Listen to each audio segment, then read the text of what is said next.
Olá, pessoal, tudo bem? Hoje eu estou aqui começando uma série especial de vídeos. A gente vai fazer uma série de entrevistas, são os Dominadores Experts. Estou trazendo aqui uma série de especialistas para conversar com a gente sobre vários assuntos para te ajudar a dominar suas finanças. E hoje eu estou aqui com o meu grande amigo do mercado financeiro, também gestor de recursos, educador financeiro, Marco Melo. Marco, muito obrigada por você estar aqui com a gente hoje. Eu que agradeço, Luciana. É um prazer. Vamos lá, eu acho que o tema educação financeira cabe muito bem no Brasil de hoje. É um prazer realmente estar contigo aqui. Obrigada, Marco. Então, como o Marco falou, a gente vai hoje conversar sobre como investir, como poupar, como ter um consumo inteligente e principalmente como melhorar a nossa relação com o dinheiro. Então, como o Marco já começou, a gente vai falar sobre educação financeira. Marco, conta um pouquinho para a gente, assim, na sua visão, o que é ter educação financeira? Qual é o benefício da gente ser educado financeiramente? Olha, educação financeira não é uma regra rígida, mas ser organizado, ser disciplinado e imaginar que postergar um consumo a um benefício de custo futuro melhor é o que deve ser buscado, deve ser alcançado.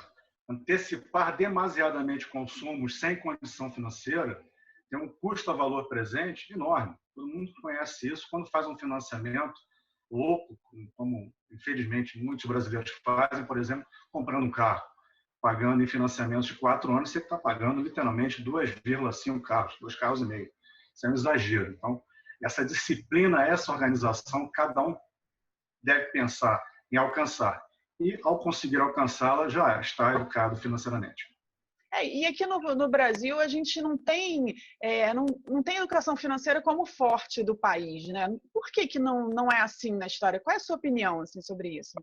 Foi até tema da minha dissertação do mestrado que eu concluí há pouco tempo. O tema era bem correlacionado aos temas da tua entrevista, educação financeira, poupança e investimento.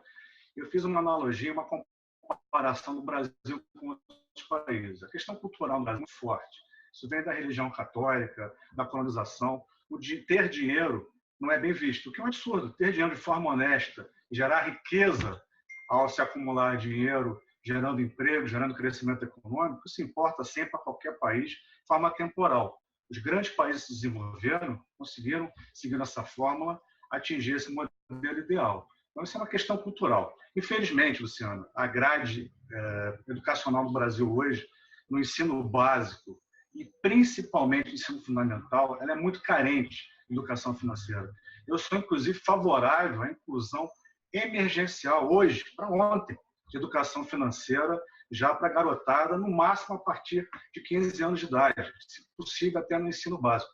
É fundamental. E é lógico, a cultura financeira em casa, de mostrar o valor do dinheiro no tempo, e as vantagens de poupar para ter capacidade de investir, também é fundamental através da formação que a família tem para o seu adolescente, para o seu filho.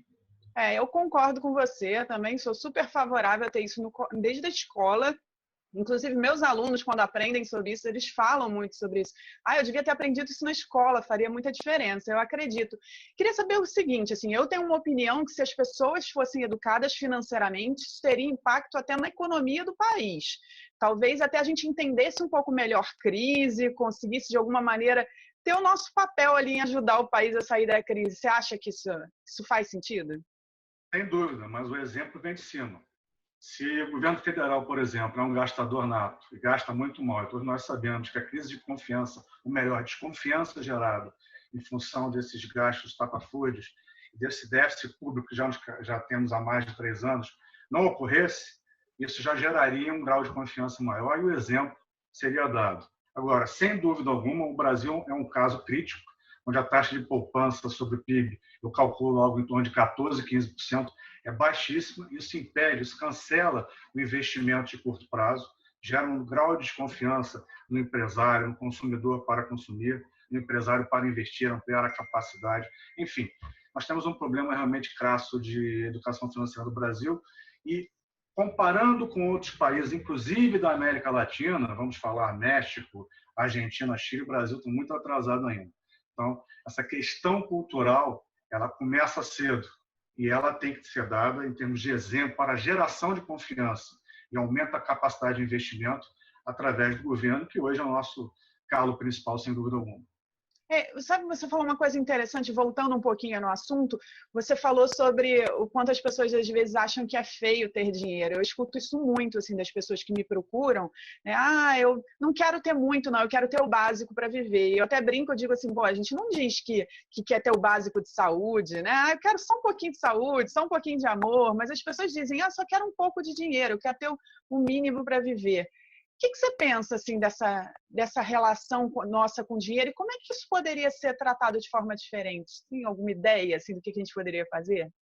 Eu tenho sim. A relação com o dinheiro tem que ser saudável. Ele não é o objetivo único na vida.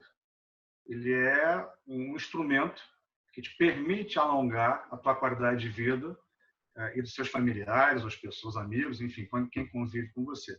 Eu acho que a questão é essa principalmente. Ter o suficiente é muito relativo, cada um sabe aquilo que é necessário. Então, na minha concepção, Luciano, a questão do dinheiro é um múltiplo, é uma razão. A riqueza é proporcional ao seu gasto. Então, uma pessoa pode ter um salário de 10 mil reais e gastar 12 mil reais por mês e ela fica sempre no vermelho e vai ser socorrida por taxas de juros absurdamente altas e vai ter um colapso financeiro em algum momento, não tenha dúvida. Agora, uma pessoa que ganha 3 mil reais e gasta 2 mil reais por mês, ela começa a ter uma capacidade de qualidade de vida dentro do seu meio, do seu status social e econômico, muito maior do que aquela com 10 mil reais e gastando 20% acima do que arrecada, do que recebe por seu rendimento de trabalho ou outra forma de rendimento mensal. Então, isso é uma questão relativa. No Brasil, realmente tem que se parar de pensar que dinheiro é pecado. Empreendedorismo não é pecado, iniciativa privada não é pecado. Nós temos que ter, sim, iniciativa, inovação, trabalho, produtividade, isso tudo acarretando em aumento de riqueza. E você falou uma coisa interessante, assim, de a gente está muito preocupado em ter as coisas e que ter as coisas não é pecado. Mas, ao mesmo tempo, tem muita gente preocupada em ter, mais de ter do que ser, né? A gente vê muita propaganda e compre isso e seja feliz. Então, assim, a gente está muito preocupado em ter, ao mesmo tempo a gente acha que dinheiro é pecado, vira uma coisa meio contraditória na nossa cabeça, né? O que você acha disso? Assim, você vê que as pessoas estão muito mais preocupadas em ter do que ser? Antes de ter, tem que ser. E nós fizemos uma inversão completa. Ter virou um status muito superior ao ser. O ser significa ser independente financeiramente. Eu posso fazer isso sozinho, eu tenho capacidade, ou isso vai acarretar efeitos colaterais financeiros em mim ou as pessoas com quem eu convivo. Esse é o ponto principal. É uma escolha de vida. A qualidade de vida é a consequência. A escolha da alavancagem e ter ou ser o que vem primeiro é uma escolha de vida. E as consequências você sente pelo resto da vida. Levando-se em consideração, esse dado é importante, de cada 10 famílias brasileiras hoje, em janeiro de 2017, 50% ou metade se encontra sobreendividada, é um dado muito preocupante. Então, o ter ou ser é uma dimensão pessoal de cada um. Mas, do ponto de vista financeiro, ser vem na frente do ter sempre. E, Marco, eu queria saber de você, que dicas você tem para as pessoas aprenderem a poupar, a guardar mais dinheiro, aprender a investir, aprender a consumir de forma inteligente? O que você teria a dizer? Olha, a primeira dica, eu não sei se a questão é dica, mas talvez por ter a formação de analista de investimento por todo esse tempo de mercado, a recomendação é muito simples. Diferenciar ativo e passivo. O que eu quero fazer com meus recursos? Transformar em ativos geradores de renda ou passivos geradores de dívida ao longo do tempo? A decisão é muito simples. Comprar um carro, em um primeiro momento, é um ativo, mas um enorme gerador de despesas, impostos, taxas e seguros e manutenção ao longo do tempo. Comprar um imóvel para moradia própria é um excelente investimento quando você consegue superar a inflação ou até a taxa de juros em algum momento quando você realiza ou vende o imóvel. Mas ao longo do tempo vai gerar também seguro, taxa de condomínio e todas as despesas pertinentes até a sua casa própria. Então, tudo isso tem que ser muito bem pensado. Sempre a recomendação é negociar tudo, qualquer bem, durável, não durável, à vista. Geralmente, uma boa negociação no Brasil hoje se consegue descontos, seja lá qual for o produto, nessa época de crise, 5% a 10% tranquilamente em relação ao preço que seria financiado. E quando não se consegue, você Sabe muito bem que você também tem abordado isso com as pessoas. Quando não se consegue desconto, evidentemente que tem embutido naquele financiamento uma belíssima taxa de juros. Fugir disso e pensar qual é a minha capacidade de pagamento, qual é o meu rendimento esperado, qual é a minha expectativa de crescimento de carreira. Tudo isso é fundamental, mas não é pensar hoje, não. Pensar 1 ano, 2, 3 anos à frente. Fazer um exercício mental subjetivo, do seu próprio eu, o que vai ser da minha vida nos próximos 2 ou 3 anos. Que precauções, prevenções tem que ter? É basicamente isso, não foge muito desse roteiro. Então, pegando um pouquinho o gancho daquilo que a gente conversou sobre o ter e ser, talvez em algum momento possa até fazer sentido a pessoa se preocupar com ter, se for ter ativos, como você estava falando, né?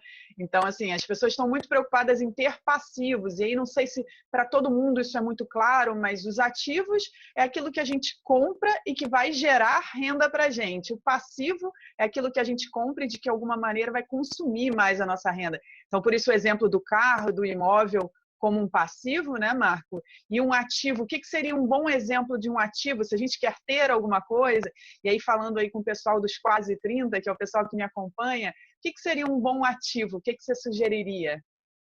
Olha, para essa turma na casa dos 30 anos, começa a formar sua poupança, começa a se consolidar em termos de carreira, e que já tem um planejamento minimamente necessário já realizado, eu não tenho a menor dúvida que você trabalhar, por exemplo, com um título público de vencimento longo e com menor pagamento de imposto, quanto maior o prazo, menor o imposto a ser pago, é muito interessante. O Brasil oferece hoje oportunidade de títulos públicos na casa de IPCA, estamos falando de inflação básica referencial no mercado, mais 4,5%, 5%, se procurar realmente bons títulos. Isso é uma enormidade de recursos, mesmo que você poupe 5%, 10%, 15% do teu rendimento mensal, semestral ou anual. Se você começar a trabalhar juros compostos sobre isso ao longo de 10, 15, 20, 30 anos, isso vai ser o maior gerador da sua poupança quando você estiver na idade pretensamente de aposentadoria. O que as pessoas têm que entender é que o Estado pode ou não ser provedor da aposentadoria e da sua previdência no futuro. Pode ou não. Hoje o cenário é incerto. Nós temos hoje um déficit da previdência na casa de 170 bilhões de reais ano, isso representa 14% do PIB. Previdência mais pensões no Brasil. País nenhum emergente tem esse nível. País nenhum, com a nossa demografia, com menos gente entrando no mercado de trabalho, as pessoas envelhecendo rapidamente, gastam, tem essa alocação de recursos. Então, tudo isso tem que ser bem pensado. Um título público sem risco, com esse rendimento, as pessoas nessa faixa etária que você falou, com uma condição financeira já razoável de começar a aumentar a sua poupança, parece ser bem interessante nesse momento. Até porque, Luciano, tem que se pensar o seguinte, os problemas estruturais do Brasil não permitem que o juro real no Brasil, ou seja, o juro que é pago acima da taxa oficial de inflação, seja inferior a 3%. Não existe mais do que 2 ou 3 países no mundo hoje com uma taxa de juros real de 3%. Nesse momento, o Brasil está pagando um prêmio de taxa de juros real em torno de 5% a 6%. Então, por isso que eu indico esses títulos.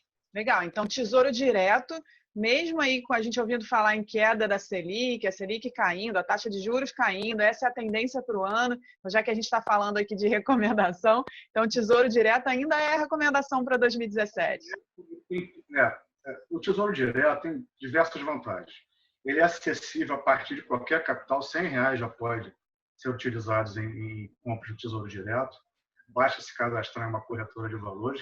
O recomendável é fazer isso, realmente, para o acompanhamento da custódia dos seus títulos. E o Tesouro Direto tem uma vantagem enorme, que é a questão fiscal. Quanto maior o prazo de vencimento, maior vai ser o seu benefício fiscal. Você vai resgatar o título no vencimento, é ali que você vai pagar o imposto. Você vai acumulando semestres, isso para títulos com vencimento mais longo. Existem títulos com vencimento semestral, enfim, cada um tem a sua estratégia.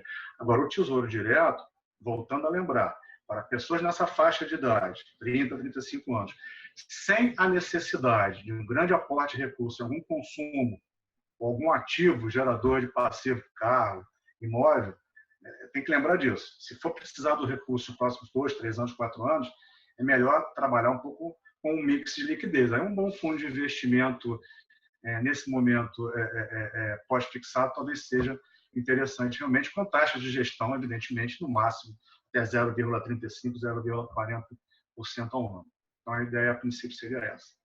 Em relação à Bolsa, que você sabe é a minha praia, a Bolsa hoje com 65 mil pontos, olhando que o Brasil pode agregar de crescimento, dando tudo certo, que não me parece ser o cenário mais factível, seria um bom canal de entrada. Então, para aqueles arrojados, talvez trabalhar com Bolsa, com empresas que tenham taxas de crescimento acima da média corporativa, talvez seja aí a alocação de 15%, 20% do patrimônio total, os recursos disponíveis totais, talvez seja interessante. Agora, não estamos em um momento em que a tendência da Bolsa seja claramente alta. O mercado subiu muito no passado, então 35%, 40% de ganho nominal, foi muito forte, antecipando a redução do risco Brasil que se efetivou, um pouquinho da melhoria de confiança, um pouquinho da melhoria do crescimento, se é que há algum crescimento corporativo, mas ainda há muito caminho a seguir e acompanhar. O principal nesse momento é a questão fiscal, como o governo brasileiro consegue encaminhar um déficit primário de 170 bilhões de reais para tentar zerá-lo ao longo dos próximos 2 a 3 anos, talvez até 4 anos. Esse é o ponto principal e é por isso que é essa questão que os investidores têm que acompanhar diariamente. Legal, Marco, muito legal. Bom, eu sempre conto, quando eu falo um pouquinho aí da minha história, do meu domínio sobre as finanças, como é que eu mudei a minha vida, eu conto um pouquinho da importância de você mudar seu círculo social. E quando eu fui trabalhar no mercado financeiro, o Marco Melo foi uma das pessoas que eu grudei ali para entender um pouquinho mais sobre finanças, investimentos, sobre o mercado financeiro de modo geral. Marco, super obrigada pela sua presença aqui. O Marco falou, inclusive, de previdência, já trouxe aí alguns insights importantes para a gente sobre previdência. Previdência vai ser o tema da nossa próxima conversa com o próximo Dominador Expert. Mas, Marco, eu queria agradecer muito a sua participação aqui, agradecer muito todo o conhecimento que você trouxe para a gente hoje. Foi um prazer te rever, um prazer a gente bater papo sobre tudo isso de novo e espero que você apareça mais vezes. Depende só dos teus convites. Prazer. A ideia é essa. Eu vejo um campo de conhecimento a ser demonstrado a investidores, a poupadores, a consumidores, enfim, ao cidadão brasileiro, independente de raça, credo, enfim, religião, condição social, status econômico. É importante as pessoas terem isso na cabeça, Luciano. A poupança é importante porque ela dá qualidade de vida. Vamos pensar menos em Estado, vamos pensar mais em nós, na nossa capacidade de poupar. É um prazer muito grande. Previdência é um tema que eu estou à disposição. Sem dúvida alguma, o tema desse final de década e do início da próxima década no Brasil, tão complexo que nós vivemos. Eu agradeço demais o teu convite, um prazer, muito obrigado. Enormemente prazeroso te rever também. Obrigada, Marco. Bom, e obrigada a você por ter assistido aqui a nossa entrevista. Se você tem alguma dúvida, você pode comentar aqui embaixo. Se você curtiu, dá um curtir nesse vídeo. E se você quiser sugerir algum tema, que eu traga algum especialista para falar sobre algum tema, você pode comentar aqui também. E a gente se vê